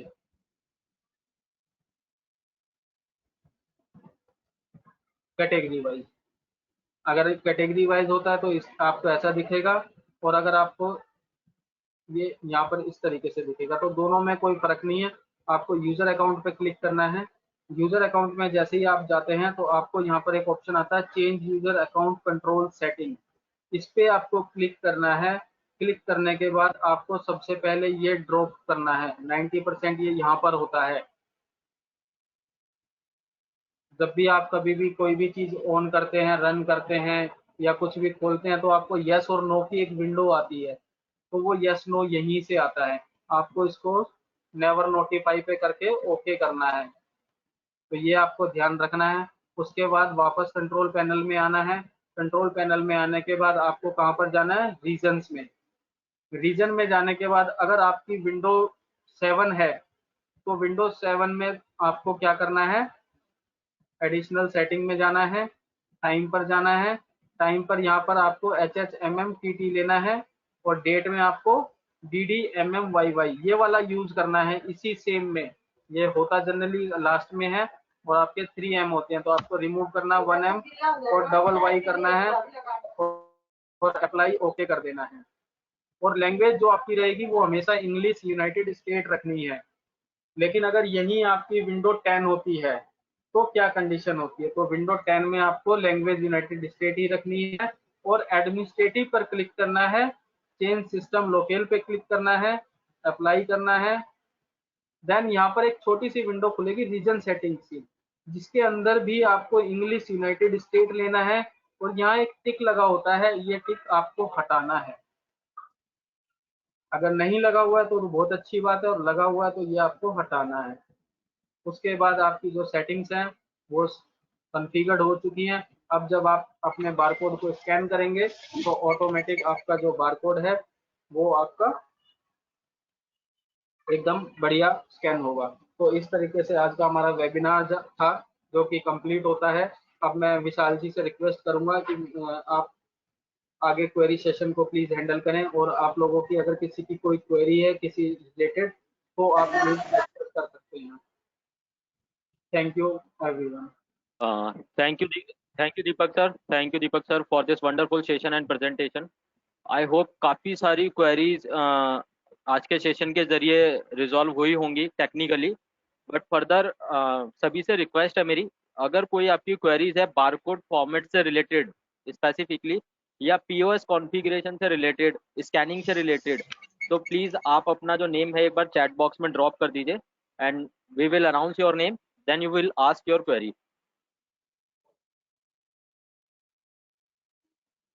सभी पार्टिसिपेंट से रिक्वेस्ट है अगर कोई क्वेरी है तो प्लीज नेम ड्रॉप कर दीजिए एक बार। सबसे पहले दीपक सर एक क्वेरी आई है हमारे पास श्रीगित सॉल्यूशन से। अमित सर प्लीज एक बार अनम्यूट कीजिएगा और क्वेरी पूछिएगा। अमित सर श्रीगित सॉल्यूशन से।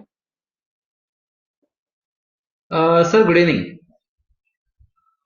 जी sir good good evening. Evening sir.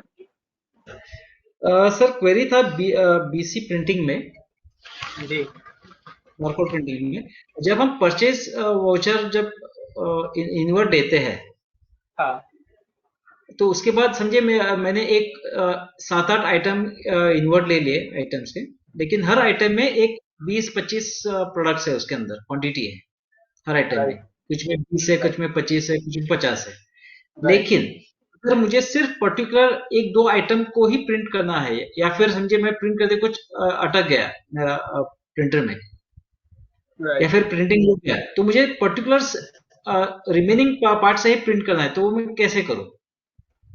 मैं यहाँ पर एक और आइटम बना लेता हूँ अभी फटाफट। जी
सर स्क्रीन इनकम्प्लीट दिखा रहा है।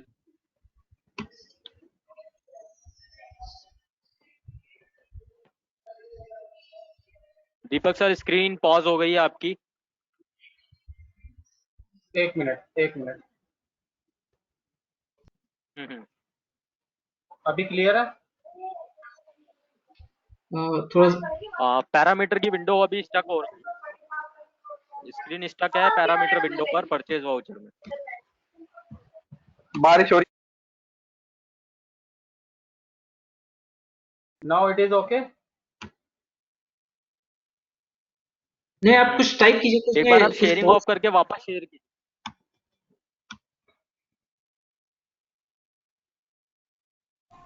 पैरामीटर में स्टाइल वाले कॉलम में अभी कर्सर स्टक है आपका। Okay, just a minute.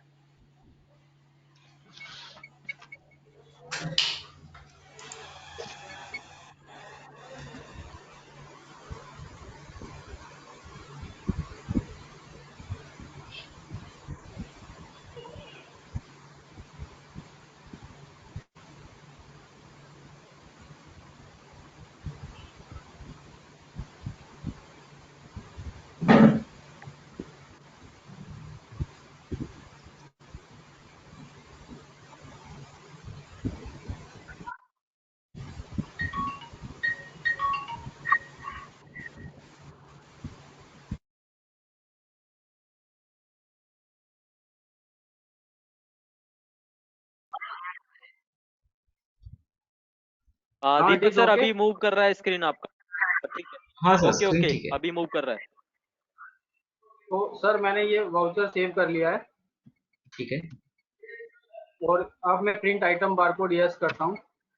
हम्म, तो यहाँ पर मेरे पास ऑप्शन आता है, जैसे ही शो डिटेल किया तो मेरे पास यहाँ पर ऑप्शन आ गया कि मेरे को किसका कितना प्रिंट करना है। ओके। तो यहाँ मैं रीसेट कर सकता हूँ सर। यहाँ पर अगर मेरे को इसको प्रिंट नहीं करना है तो मैं इसको 0 करूंगा, तो यहाँ पर अब मेरे पास ऑप्शन है, जैसे मैंने इसको किया रीसेट क्वांटिटी, तो मैंने इसको बोला ये 0 हो गया और इस नंबर के मेरे को 2 बारकोड प्रिंट कराने हैं, इस नंबर का मेरे को 1 बारकोड प्रिंट कराना है, इसके मेरे को 5 बारकोड प्रिंट कराने हैं। ठीक है सर, ओके। यानी कि 5, 1, 6 और 2, 8, टोटल 8 बारकोड प्रिंट करा रहा हूँ फर्स्ट आइटम के में। ओके। सेकंड के मैं प्रिंट ही नहीं कराता, तो मैंने इसको ओके बोला और इसको मैं प्रीव्यू ही कर लेता हूँ। तो आप देखेंगे यहाँ पे जीन्स का ही प्रीव्यू आ रहा है। मैं इसको थोड़ा बड़ा कर देता हूँ साइज, ये देखिए। ओके। ओके, तो कर्सर कर्सर हमें उधर उधर पर्टिकुलर आइटम पे रख के उसको रीसेट करना है। नहीं, जो आपकी विंडो यहाँ पर फिर से मैं दिखा रहा हूँ एक बार, जो हाँ, पहले डिटेल पे। सर वाली विंडो आ रही है ना, अमित सर, यहाँ अमित सर रीसेट करना पैरम है, ये क्वांटिटी को रीसेट, रीसेट करना है आपको, पैरम क्वांटिटी को। बेसिकली ये वाली ओके। क्वांटिटी जो है। अच्छा। पैरम क्वांटिटी को रीसेट करना है आपको। ओके। ओके। ठीक। इसके साथ और एक क्वेरी था। जी। जब हम बारकोड प्रिंटिंग में आते हैं, हाँ डिजाइनिंग में, हाँ अ, मतलब ये क्वेरी मुझे आई थी बीच में, तो इसलिए थोड़ा कंफ्यूज हूँ जी कॉन्फ़िगरेशन फॉर्मेट में। जी यहाँ पे ठीक है। बारकोड टाइप जो है, हाँ, तो वहाँ पे आइटम प्लस बीसीएन और आइटम प्लस पैरामीटर, ये कब सिलेक्ट करना है हमें? देखिए, अगर इन दोनों का यूज दिखाता हूँ मैं 2 नंबर ओपन करता हूँ, ये वाला 2 नंबर कॉन्फ़िगर फॉर्मेट। अभी यहाँ पर आइटम ओनली है खाली। ठीक अगर है। आप यहाँ पर जाते हैं तो यहाँ पर जो ये बारकोड आ रहा है, हाँ।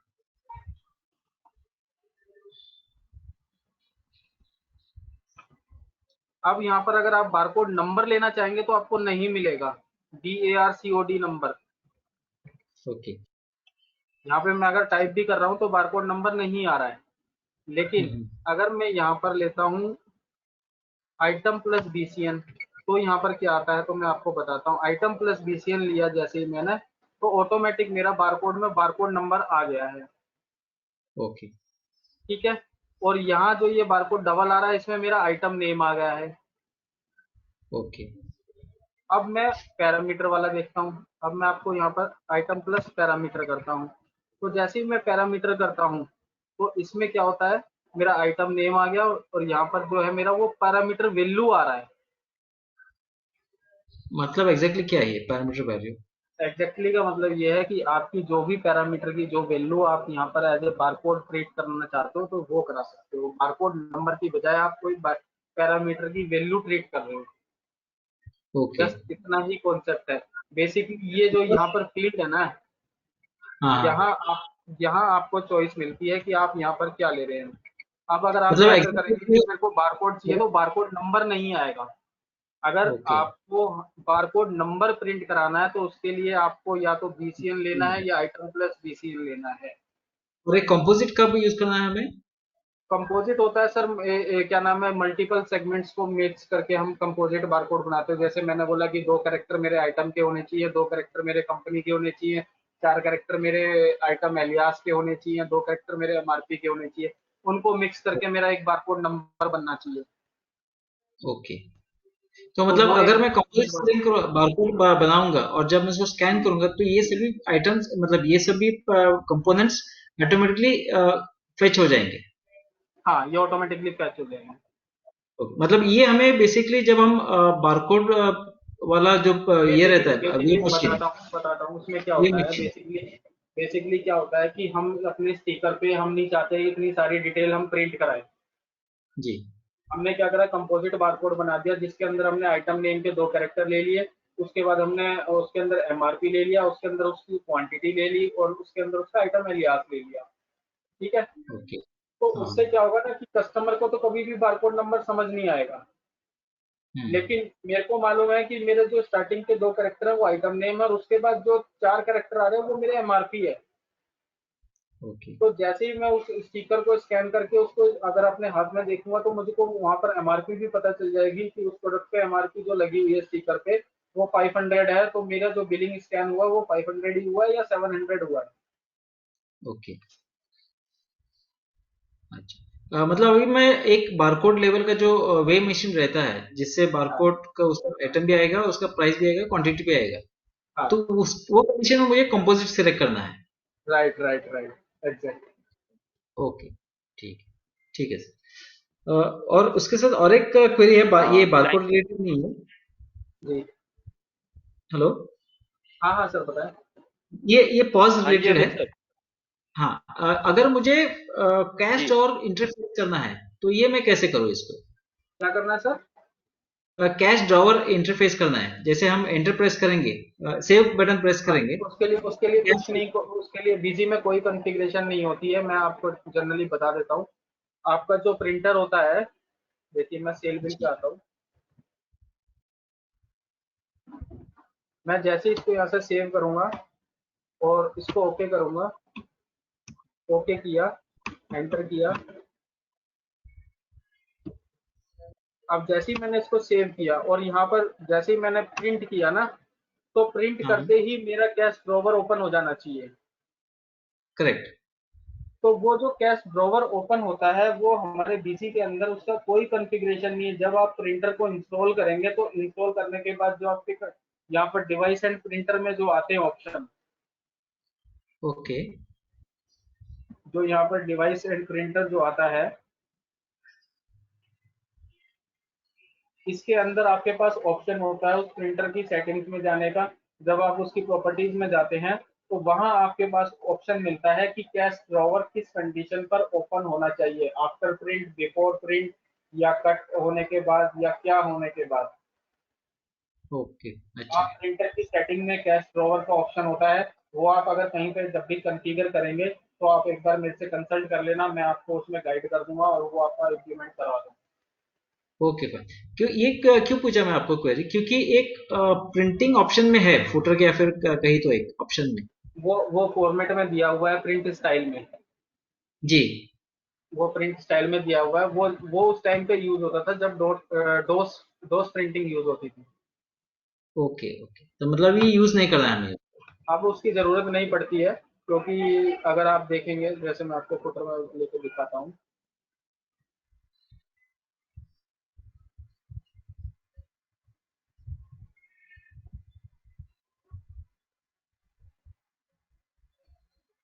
ये ओपन कैश ड्रॉवर, करेक्ट। तो इसकी अब जरूरत नहीं पड़ती। बेसिकली क्या होता था उस टाइम पर, क्या होता था, इनकी कुछ कमांड होती थी। तो ओके उस टाइम पे प्रिंटर जो होते थे वो एलपीटी पोर्ट पे यूज होते थे, और एलपीटी पोर्ट पर जब तक आप मैनुअली डोस की कमांड नहीं दोगे वो पोर्ट काम नहीं करेगा। ओके तो इसलिए यहाँ पर ये ओपन कैश ड्रॉवर की कुछ कमांड, ये कमांड दी हुई थी तो ताकि डोस पे वो काम कर सके। बट विंडोज में ऐसा कोई वो नहीं है। विंडोज में बाय डिफॉल्ट प्रिंटर के अंदर ही सेटिंग दी हुई है, आप उसको इनेबल कर देंगे, आपका काम हो जाएगा। ओके ठीक है sir, right, thank you thank you next. Amit sir. Okay, thank next next query है Anjan Talai sir. Anjan Talai sir please एक बार अनम्यूट कीजिएगा। अंजन सर। हेलो हेलो जी सर। जी हेलो। सर। हाँ जी सर, नहीं, मुझे बस वो कैश ड्रॉवर वाला ही वॉइस आ रही है पूछना सर था आपकी? तो। हेलो। अच्छा अच्छा, कैश ड्रॉवर का ही पूछना था तो अच्छा, क्लियर हो गया ना हाँ, सारा? वो मैंने सुन लिया। हाँ, मैंने अभी सुन लिया वो चीज। थोड़ा वो प्रिंटर का सेटिंग दिखाने से अच्छा जी होता है। बिल्कुल सर। जैसे, हाँ जी, सर जैसे उसका दीपक सर ने सेटिंग। हमें बताया कैश ड्रॉअर के लिए बिजी सॉफ्टवेयर से कोई कॉन्फ़िगरेशन हमें नहीं करना होता। ये डिपेंड करता है जो कैश ड्रॉअर के साथ आपका प्रिंटर अटैच हुआ है ना, उसमें कॉन्फ़िगरेशन हमें करनी होती है। तो वो तो प्रिंटर वो की क्या डिवाइस एंड स्पेसिफिक प्रिंटिंग ये के अंदर सब आप कॉन्फ़िगरेशन कर सकते हैं। हर प्रिंटर कॉन्फ़िगरेशन में ही मिलता है ना, हर ड्राइवर में ही मिलता है बिल्कुल ना? बिल्कुल सर, वो आपको प्रिंटर कॉन्फ़िगरेशन में ही मिलेगा। आप अगर कभी भी करें तो आप एक बार मेरे से कंसल्ट कर लेना, मैं आपका वो लाइव इम्प्लीमेंट करा दूंगा।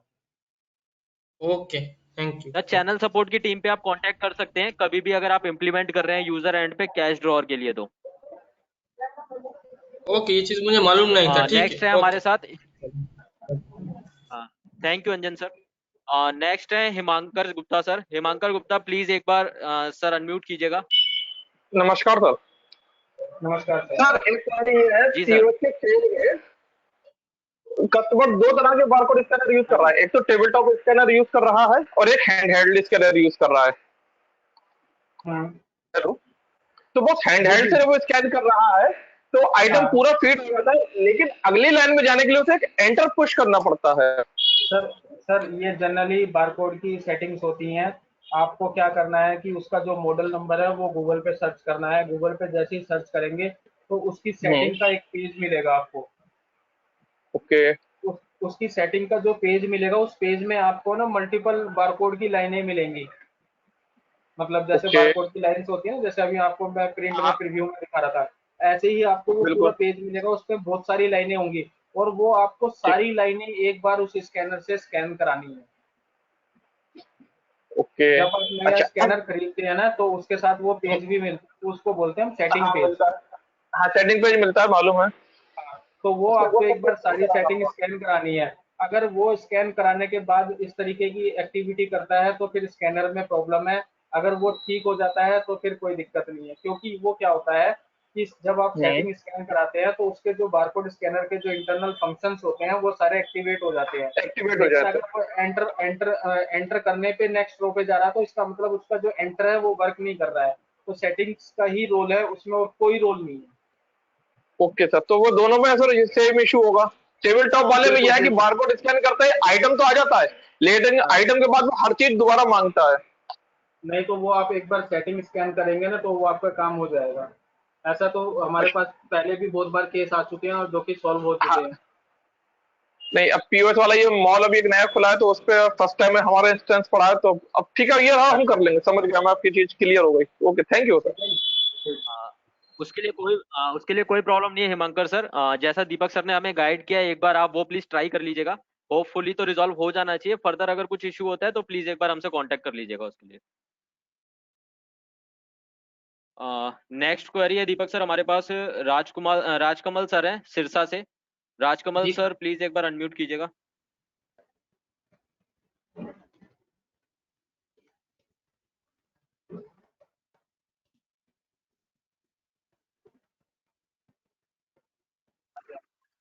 हेलो। जी सर। नमस्कार जी सर, राजकमल दीपक सर। जी। नमस्कार सर सर, नमस्कार। मैं जानना चाहता था सिंपली कि जो बीसीएम के अंदर एक आइटम पैरामीटर वैल्यू के बेस पर भी जनरेशन का ऑप्शन होता है हमारा। सर अभी नहीं समझा मैं आपने आपकी। बीसीएम सर अभी आपने जो हमें डेमो दिया है उसमें बीसीएम हमने जनरेट किया कंटिन्यूस बेस पे। हाँ जी। उसमें वहां सर आइटम पैरामीटर वैल्यू के बेस पर भी बीसीएम जनरेशन का ऑप्शन है एक साथ में हमारा। जी। उसका एक बार वो कैसे यूज करते हैं, उसका क्या यूटिलिटी कैसे यूज होगी वो बता सकते हैं, देखिए प्लीज।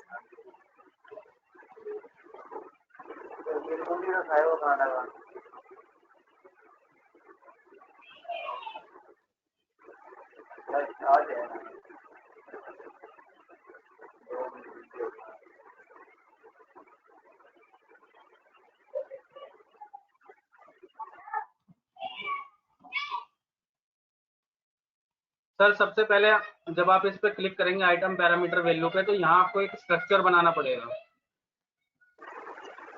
तो आप यहाँ पर एक स्ट्रक्चर बनाते हैं, ऐड करते हैं, जिसका नाम आपने ये दे दिया। उसके बाद आप अब देखिए कि आपका जो बारकोड नंबर जनरेट होगा वो किस बेस पे जनरेट होगा। आपने बोला कि मेरे आइटम के एलियास के 5 कैरेक्टर, उसके बाद मेरे पैरामीटर 1 की जो वैल्यू है उसके 5 कैरेक्टर, फिर पैरामीटर 2 की वैल्यू, पैरामीटर 3 की वैल्यू, उसके बाद आपने बोला कि मेरा ईयर भी आना चाहिए जिसमें मैं 4 कैरेक्टर डाल देता हूँ, और आपने इसको सेव कर दिया। तो जब आपका, एक मिनट, एडिंग कैरेक्टर, आपने इसको सेव कर दिया।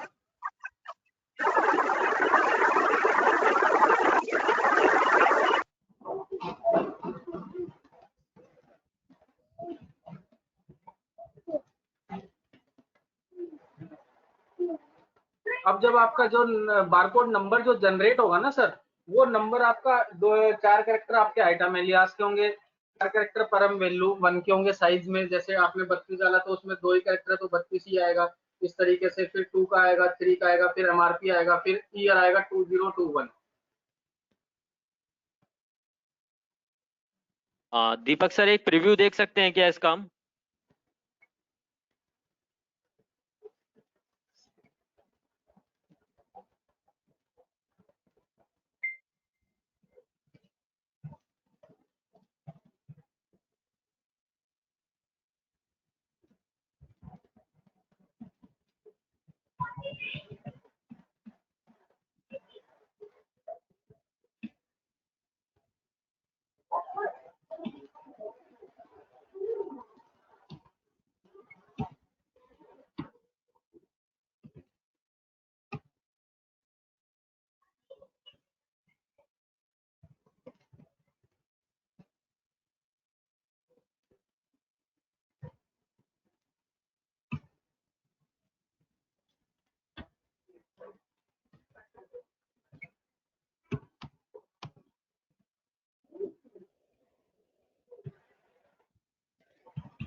देखिए सर, यहाँ जो बारकोड जनरेट हो रहा है, अब क्या जनरेट हो रहा है देखिए।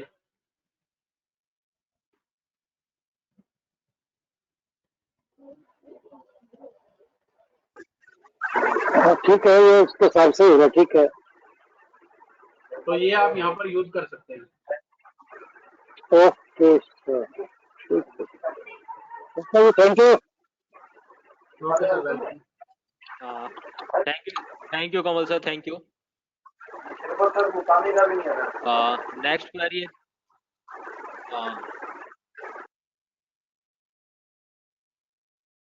नेक्स्ट क्वेरी हमारे पास दीपक सर है, शांतनु शाह जी हैं एसएस इन्फोटेक से। शांतनु सर एक बार अनम्यूट कीजिएगा और क्वेरी पूछेगा अपनी। Good evening sir. हेलो, सुनाई दे रहा है सर? जी सर। हाँ जी सर। हाँ सर, मेरा जी, बोल वॉइस आ रही है रहा हूँ, जब मैं बारकोड जनरेट करता हूँ ना, तो उधर में क्या होता है, जो उधर में एक्चुअली प्रीव्यू में दिखाता है, प्रिंट में वो सब नहीं दिखाता है। और हमारा बारकोड का जो विड्थ वो क्या फिक्स रखना है, और बारकोड का हम छोटा बड़ा भी करना चाहते हैं। लेकिन जब हम प्रिंट करते हैं ना, तो उधर का डिफरेंस आ जाता है। उधर में दिखाता है एक, प्रिंट करने के बाद दिखाता दूसरा है। मतलब पोजीशन एग्जैक्टली मैच नहीं होता है। ये सर कैसे सॉल्व करें? सर देखिए, पोजीशन मैंने आपको जो बताया था ना सबसे पहले, कि जब भी आप एक का साइज लेते हैं तो साइज में सबसे बड़ा रोल होता है। अगर आपका साइज में 1 mm भी ऊपर नीचे होता है तो आपका पोजीशन डिस्टर्ब होगा ही होगा। अच्छा, तो आप और एक तो स्टिकर पे ना कई बार क्या होता है, स्टिकर के रोल पे, जैसे रोल होता है, रोल पे लिखा होता है कि 38x25 mm, हाँ राइट राइट, तो हम वही डाल देते हैं एग्जैक्ट। हाँ सर हम तो वही डालते हैं सर। हाँ, तो ये आपको कभी नहीं करना है। आप हमेशा ये अच्छा देखिए, आपको हमेशा स्केल से नापना है। आप अगर उसको देखेंगे अच्छा। ना तो वो 38.2 mm होगा, हम्म हम्म हम्म, हम्म। ठीक है ना, तो या थोड़ा छोटा मोटा हो जाता 37.98 हो। हाँ, आप कभी भी है। स्केल से नाप देखना, स्केल से नाप के देखना, वो थोड़ा बहुत ऊपर नीचे उसमें अगर फर्क हुआ वही आपको दिक्कत देगा। हाँ अच्छा अच्छा। और तो सर ये और आपको एक ध्यान चीज रखना है है। सर। हाँ जी बताइए। सर इसमें जब मैनुअल मोड में कर सकते हैं और ऑटो बीसीएन दोनों एक साथ में तो हम कर सकते हैं ना, जब बीसीएन जनरेट होता है तो मैनुअल और ऑटोमेटिक एक साथ में हो सकता है सर?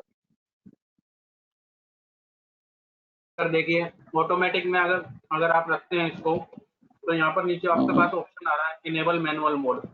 हम्म।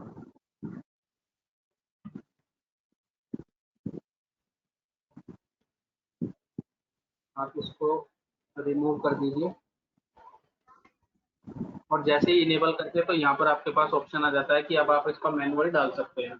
लेकिन इसमें क्या होता है कि कई बार क्या होता है, बारकोड नंबर किसी आइटम में आपने बोला कि ऑटोमेटिक है, किसी में आपने बोला मैनुअल है। तो ये हमेशा ध्यान रखना कि हमारा जो डेटाबेस जो मेंटेन होता है उसमें दोनों फील्ड की अलग अलग है। बारकोड नंबर ऑटोमेटिक फील्ड अलग है, बारकोड नंबर मैनुअल फील्ड अलग है। अच्छा तो ये मैंने केस लाइव देखा हुआ है। कई बार क्या होता है कि कुछ रीजन, किसी भी रीजन की वजह से मान लो स्टॉक की रिपोर्ट मिसमैच हो गई, या barcode number wise stock match नहीं हो रहा, या कुछ भी जो आ रहा, तो जब हम चेक करते हैं तो हमें पता चलता है कि ऑटोमेटिक बारकोड नंबर फील्ड जो है वो ब्लैंक है, जिसकी वजह से स्टॉक नेगेटिव चला गया या कुछ भी हुआ। अच्छा तो वो डेटाबेस में ओपन होने के बाद पता चलती है। तो कुछ ऐसी चीजें हैं अच्छा जो दिया हुआ है, लेकिन उसका प्रॉपर यूज उस तरीके से करिए। अगर ऑटोमेटिक आप बैकग्राउंड में रख रहे हैं तो ऑटोमेटिक यूज करिए, अदरवाइज मैनुअल यूज करिए। अच्छा अच्छा ठीक है, thank you sir, thank you very much. ठीक। Okay. Thank you Shantanu sir. Next query Deepak sir हमारे पास अर्पित मानवी इन्फोटेक से। अर्पित जी प्लीज एक बार अनम्यूट कीजिएगा मानवी इन्फोटेक से। Good morning sir. Hello hello, जी good evening sir. Good evening sir. आवाज आ रही जी है वॉइस सर? आ रही है सर आपकी? जी सर मेरे को बिल्कुल। एक चीज पूछनी थी। जो बार कोडिंग में अभी कोड सिस्टम आपने दिखाया था उसका एक रिपीटेशन हो जाता। Hello sir code hello, system कौन सा है? समझा नहीं मैं, कोड सिस्टम कौन सा बोल रहे हैं? जो अपन बारकोड कॉन्फ़िगरेशन कर रहे थे उसमें अंदर जाके जो कोड सिस्टम था वो एक बार रिपीटेड हो जाता है।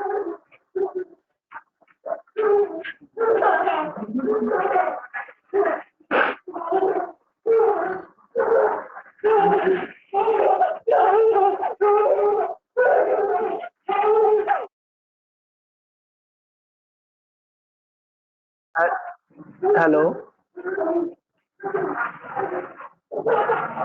सर, जी बिल्कुल देख रहे हैं सर किसी आपको।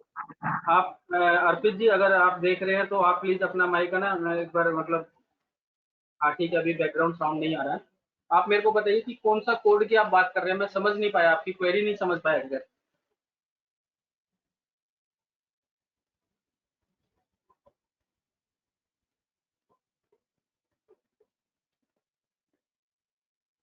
अर्पित जी एक बार फिर से बताएंगे इसके आई अंदर थिंक क्या दीपक आप सर, समझना चाह रहे हैं? I think hello Deepak sir एक ही है हेलो। एनकोडिंग का ऑप्शन आ रहा है नीचे जो एनकोडिंग का, इसकी शायद बात कर रहे हैं अर्पित जी। हाँ हाँ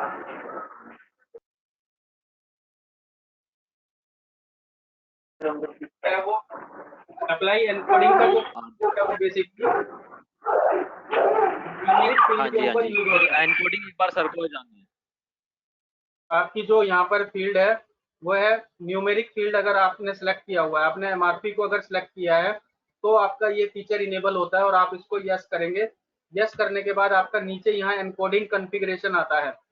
यहाँ आपको डिफाइन करना होता है कि आपका 0 का क्या मतलब है, 1 का क्या मतलब है, 2 का क्या मतलब है, ऐसे लेकर 0 से लेकर 9 तक और डेसिमल तक आपको अल्फाबेट्स में बताना है या स्पेशल कैरेक्टर देना है या क्या देना है, वो आप यहाँ पर डिफाइन कर सकते हैं। इसका पर्पज क्या होता है? इसका पर्पज ये होता है कि हम अपने स्टिकर पे एमआरपी प्रिंट तो करा रहे हैं, लेकिन वो कस्टमर को ना पता चले कि वो 500 रुपए या 100 रुपए। चलो मैं इसको अभी यस करके ही दिखाता हूँ, एक स्टिकर प्रिंट। इसको आपने यहाँ पे सेव कर दिया और एमआरपी जो हमारे परचेज बिल में है वो क्या है, वो अब हम देख लेते हैं। परचेज बिल, अब जैसे जीन्स की 4 क्वांटिटी है जिसमें एमआरपी 1899, 2199, 3099 है। ठीक है, मैं इसको हटा देता हूँ अभी। अब जब हम इसका बारकोड प्रिंट करते हैं तो एमआरपी क्या प्रिंट होता है वो देखते हैं।